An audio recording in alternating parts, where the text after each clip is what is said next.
Hay otras causas de lesión que incluyen la violencia en general, la violencia ya sea por terceros o la violencia autoinfligida, ¿no es cierto? Que también está, pero lejos ahí las caídas, muchas cosas. Los accidentes de tránsito están dentro de las principales causas, si no la primera, hoy en día, de politraumatismo. Las heridas por bala también, que tiene que ver con violencia, ¿no? ¿Qué significa la hora dorada? Este es un concepto que deben manejar. Los pacientes politraumatizados pueden fallecer, tienen alto riesgo de mortalidad, pero la mortalidad varía dependiendo del momento en el que nos encontramos. La primera hora de atención de un politraumatizado es clave, clave, clave. Lo que se hace en los primeros minutos y la primera hora. Por eso lo llaman la hora dorada. ¿Por qué? Porque la mortalidad es mayor cuanto más cerca estamos al momento del trauma. ¿A qué me refiero? La mortalidad en los primeros minutos se da en el 50% de pacientes politraumatizados. Si no se hace una adecuada atención en los primeros minutos, la mitad de los pacientes tienen riesgo de morir. ¿Okay? Y estamos hablando de un promedio de los primeros 5 o 10 minutos, dentro de la primera hora. La mortalidad en las primeras horas, a lo largo del día, está alrededor del 30%.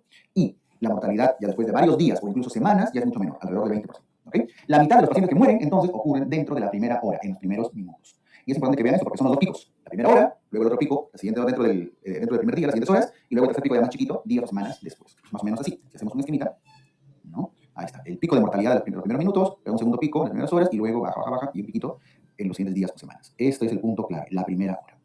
¿Y por qué mueren? Eso se pueden preguntar, ¿eh? ¿Por qué mueren los pacientes en los primeros minutos, es decir, dentro de la primera hora?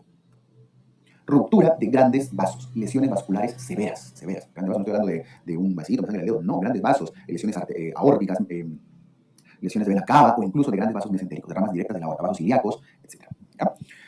Lesiones cardíacas, una lesión que puede generar un taponamiento cardíaco, por ejemplo, alta tasa de mortalidad. Lesiones medulares, lesiones en el tronco o la médula espinal alta.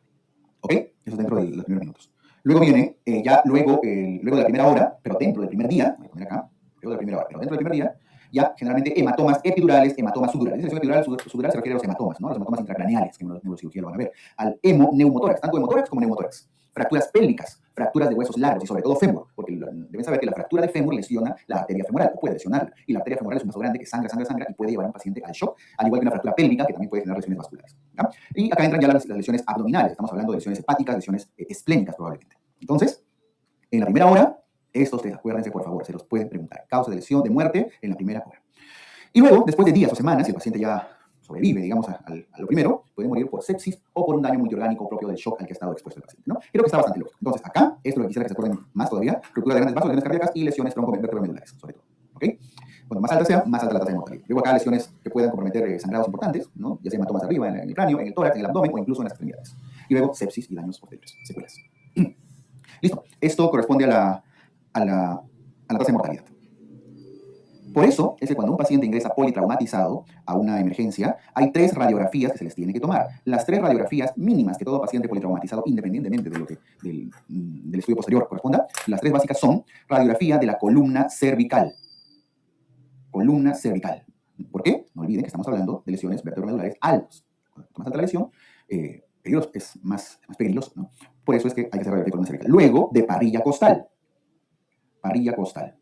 Ojo que a veces esto de parrilla costal se suele describir como radiografía de tórax, pero no es una radiografía de tórax, que es la que queremos ver si hay campos pulmonares y demás. Lo importante es la parrilla costal. ¿No?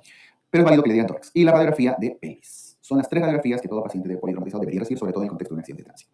Y la de cráneo y esto no, sí se puede hacer, pero ya secundario después, de acuerdo a la evaluación. ¿Listo? Porque está dentro de los hallazgos que ustedes quieren encontrar de alta probabilidad de muerte dentro de la primera hora o primer día. Por supuesto que esto va correlacionado con la clínica, ¿no? Con la evaluación del paciente. Listo. No olviden que los politraumatizados en general hacen sepsis, hacen daño multiorgánico porque se les considera inmunosuprimidos. Tienen cierto grado de inmunosupresión.